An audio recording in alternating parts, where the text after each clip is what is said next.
Okay, good morning. We'll start the revision of first unit that we have left out.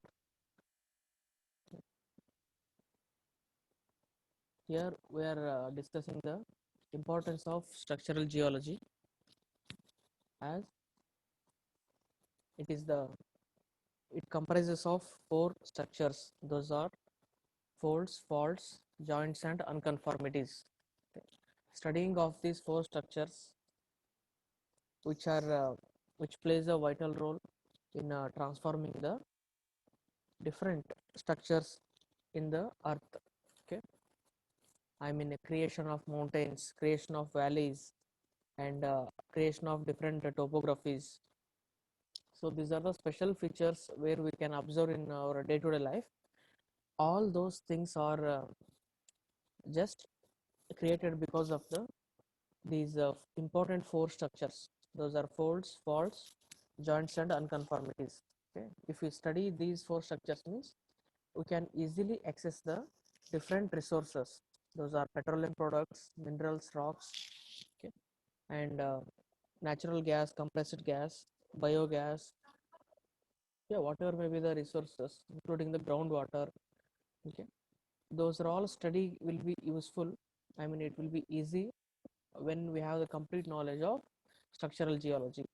Okay, because you can see structural geology is an arrangement of rocks and plays an vital role, okay, in civil engineering for the selection of suitable sites. Okay, okay, suitable sites for all types of projects, okay, such as dams, tunnels, multi-story buildings, etc. Right?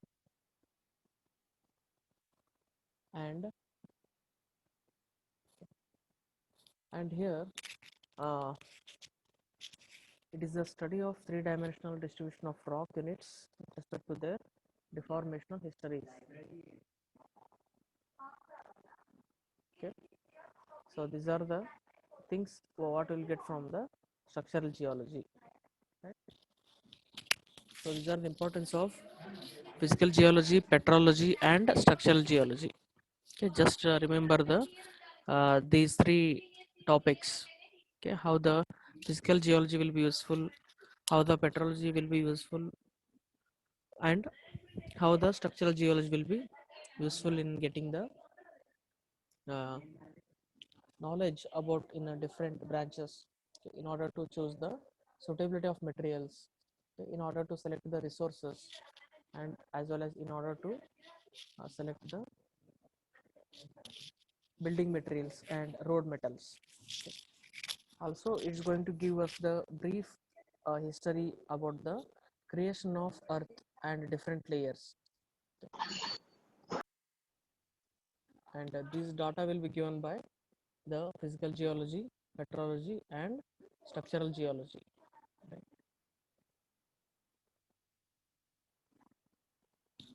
Okay. The next part is weathering of rocks. Okay. Weathering of rocks is nothing but it is the process of disintegration of main part of the rocks to the particles. Okay. Means usually the mass single unit structure. Okay. That is a single entity of a rock. Okay, is divided into so many parts and break down into so many parts. Okay, because of the physical, either physical or chemical or biological disintegration process. Okay. So whether the single entity, the heavy mass rock solid body, when it is going to affected by the physical changes, chemical changes, or biological changes, it's going to react with the particular agents. So after those physical, biological, or chemical agents are going to react on the rock bodies, it's going to be deteriorate, or it's going to be break down uh, the chain or the rock surfaces. So those changes in the rocks and those breakdown procedure this breakdown procedure will be carried out in a continuous portion. Okay, I mean it's in continuous movement will be there. So whenever these agents are going to act on the rocks, those are going to give results into breakdown of rocks into number of pieces.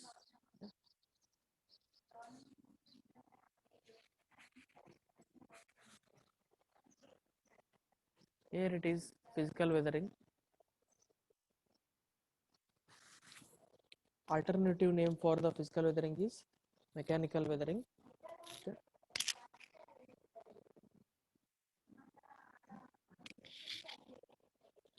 So here, how we are going to uh, study the physical weathering means it is the process where it's going to be broke down into smaller pieces by physical conditions, okay, or physical agents. These physical agents, what they will do, they are going to act upon the rocks by the huge forces.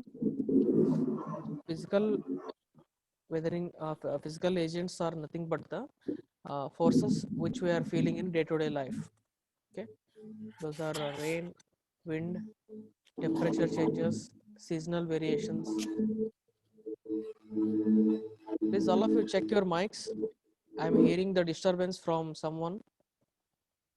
Okay, just be aware in the class whether it's your mic is mute or unmute condition. And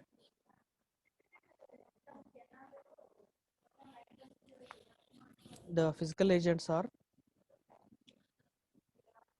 the any entities that is contributing the force on the rocks. So those heaviest rocks are affected by the physical agents in a continuous time with a higher intensity. Okay, the intensity and the time is directly proportional in deteriorating the rock bodies. Okay.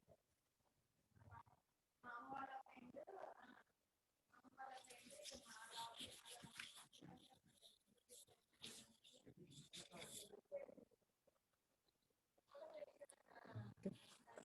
We'll see the types of physical weathering. Those are Nikhil 20 series 120. Stop editing the screens.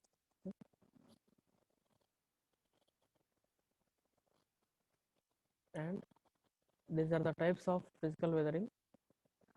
Those are frost wedging and frost heaving. Okay. The first type of physical weathering is the frost wedging and frost heaving. These are nothing but the change in water conditions. I mean, the water state will be changed in the particular cracks and fixtures of the rock bodies. Due to this change in solid and liquid states of water in the cracks of rocks, the cracks are going to be wider and these are going to be failed down due to the disintegration process.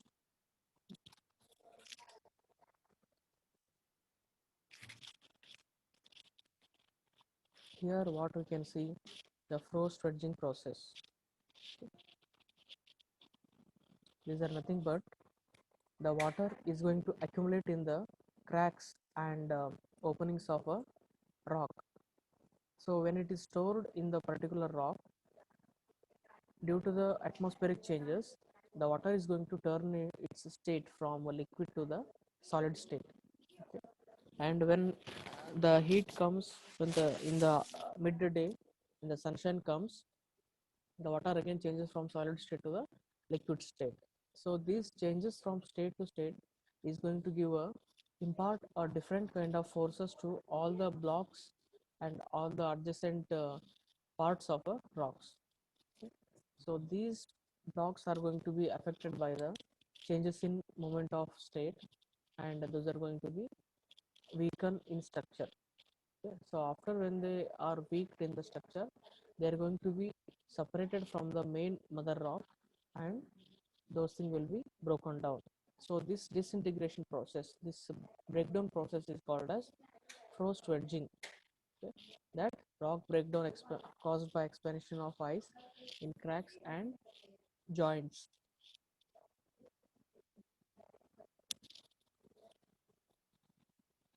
You can see this type, that is frost dredging. So how the water is going to be impart a different kind of forces at all the rock bodies. Okay.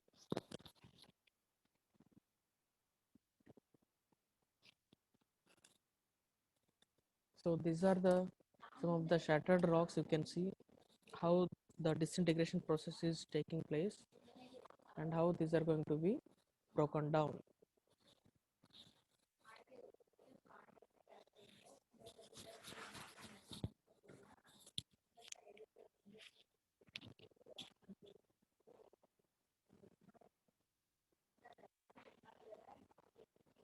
So these rocks are going to be affected by the freezing process, and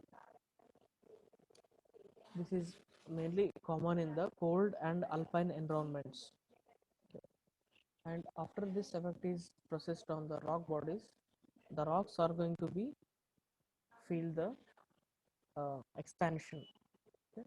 So that expansion part is initiated by the moisture control, and the disintegration process starts, so that the smaller fragments and breakdown of the rock occurs, and all the parts will be separated from the main mother rock.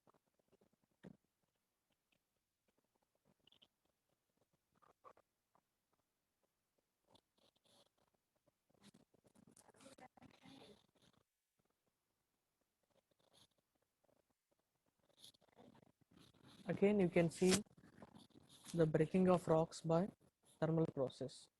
Remember, these are all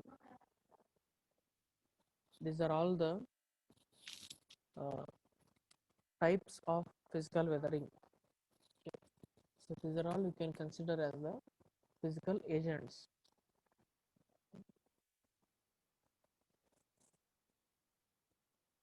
So these physical agents are going to be reacted upon rocks,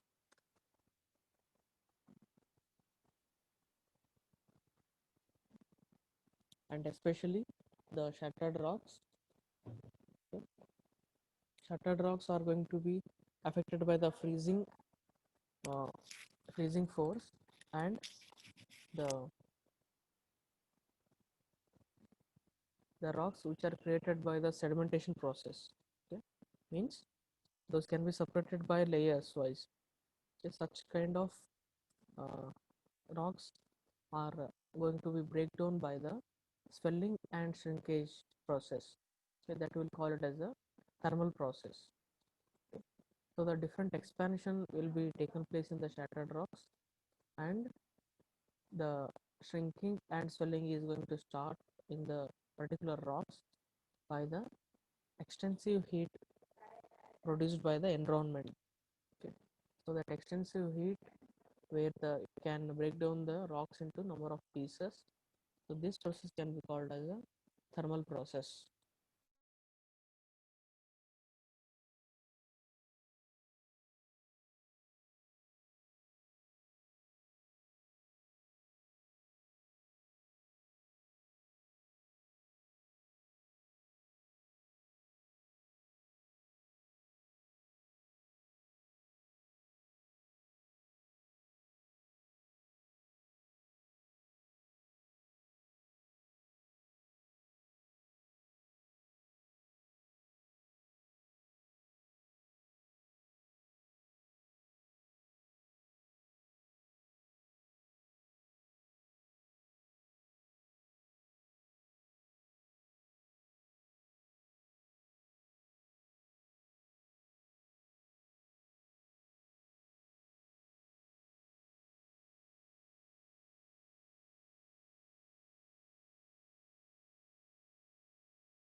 and these are the temperature changes.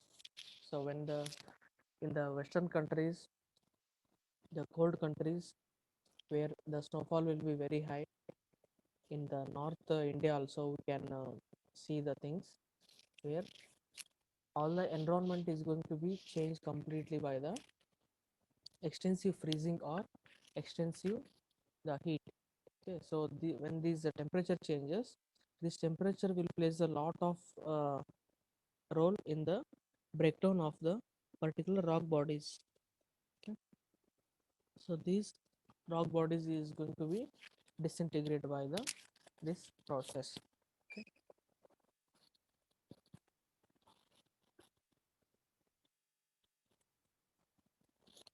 so next part is the chemical weathering. Okay, the process where it's going to be breakdown by the different chemical acting upon the rocks.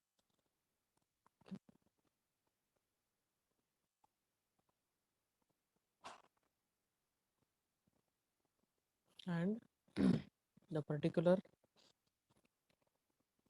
rocks are going to be affected by the chemical changes, and we already know that the rocks is composed of different minerals and the mineral is composed of different chemicals.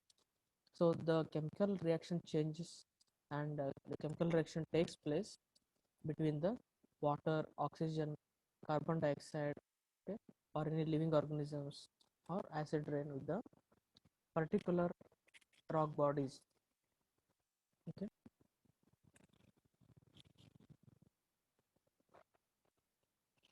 these rock bodies are going to react with the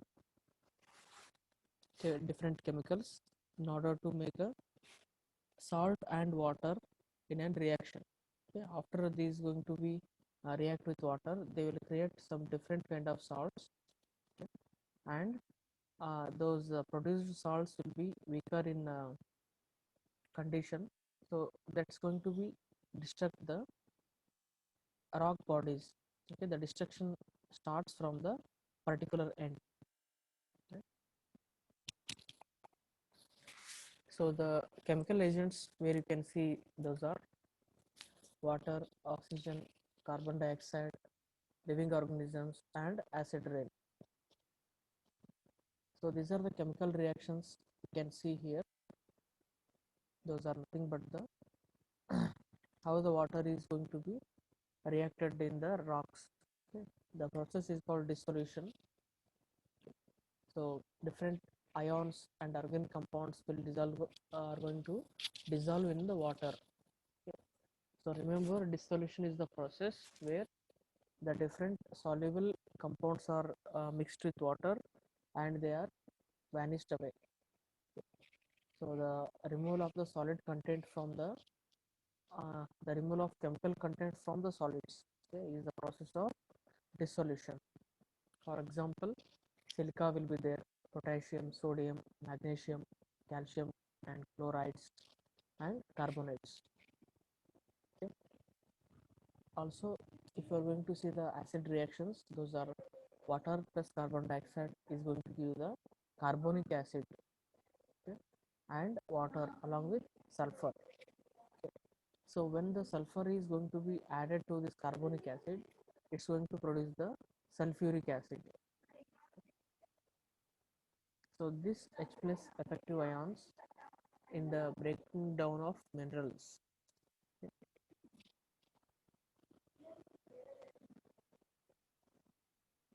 So this type of ions are very dangerous in deteriorating the rocks.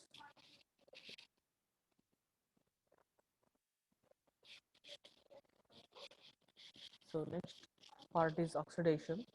So how the oxygen is involved in the breaking down of rocks. So this is the organic activity,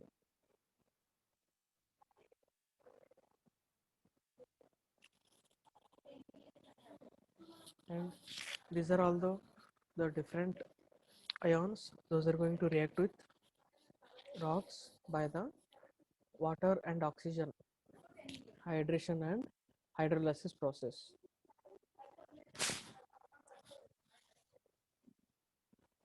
So the next part is the solution process.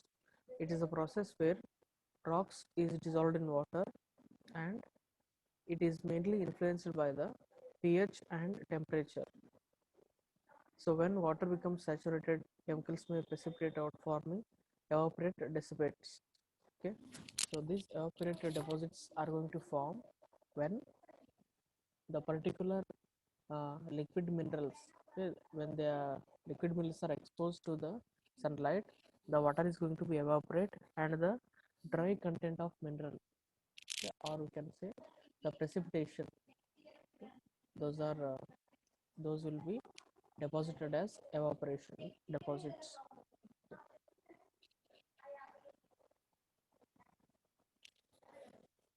You can see the lime quarries, or this is the one of the uh, rock where it has the soluble chemicals in it.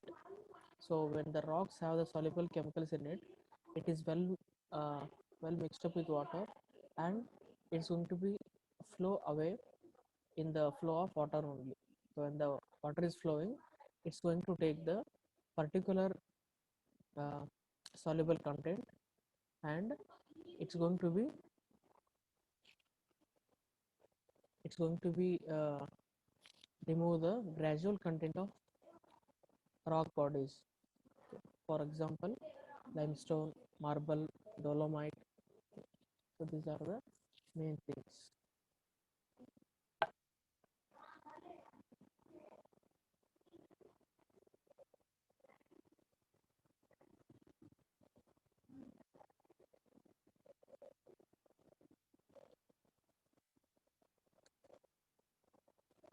So here they are showing the oxidation process images.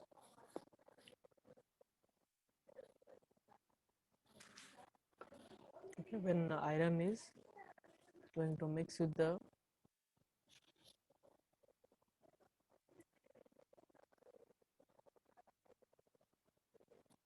okay, when the iron is exposed to the atmosphere, it's going to absorb the moisture content. Okay, and in the presence of oxygen, it's going to react with the particular self. Okay, it's going to react with the self metal, and uh, the rust process is going to be starts. Okay. The rusting of iron is a common example for oxidation process.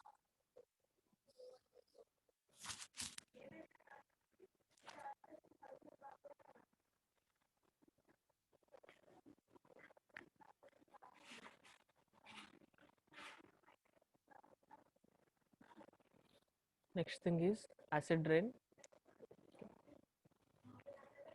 So this transformation of the chemicals from earth to the clouds and clouds to the earth. So this chemical cycle is going to be act varily on the water surfaces and rock bodies. So whenever the particular water is going to evaporate, okay, those vapors are mixed up with the different chemicals. Okay, what are those chemicals means? The sodium and nitrates, sulfates, the NO2, SO2, and carbon monoxide.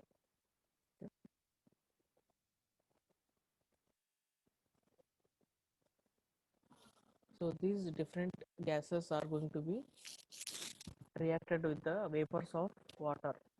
Okay, so these vapors of water will contain the acidify the particular clouds. So these acidified clouds are going to be transferred from a place to another place. Okay. So due to the uh,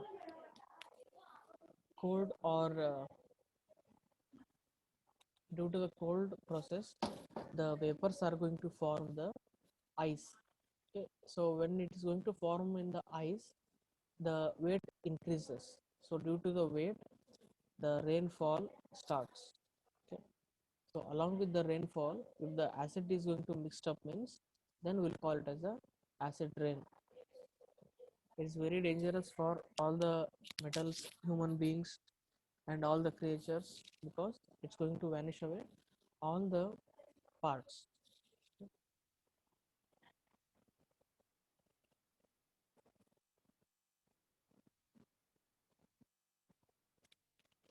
Okay, just remember the three topics. Those are physical weathering and chemical weathering. We have finished. So once the meeting has been ended, I'll take the recorded session.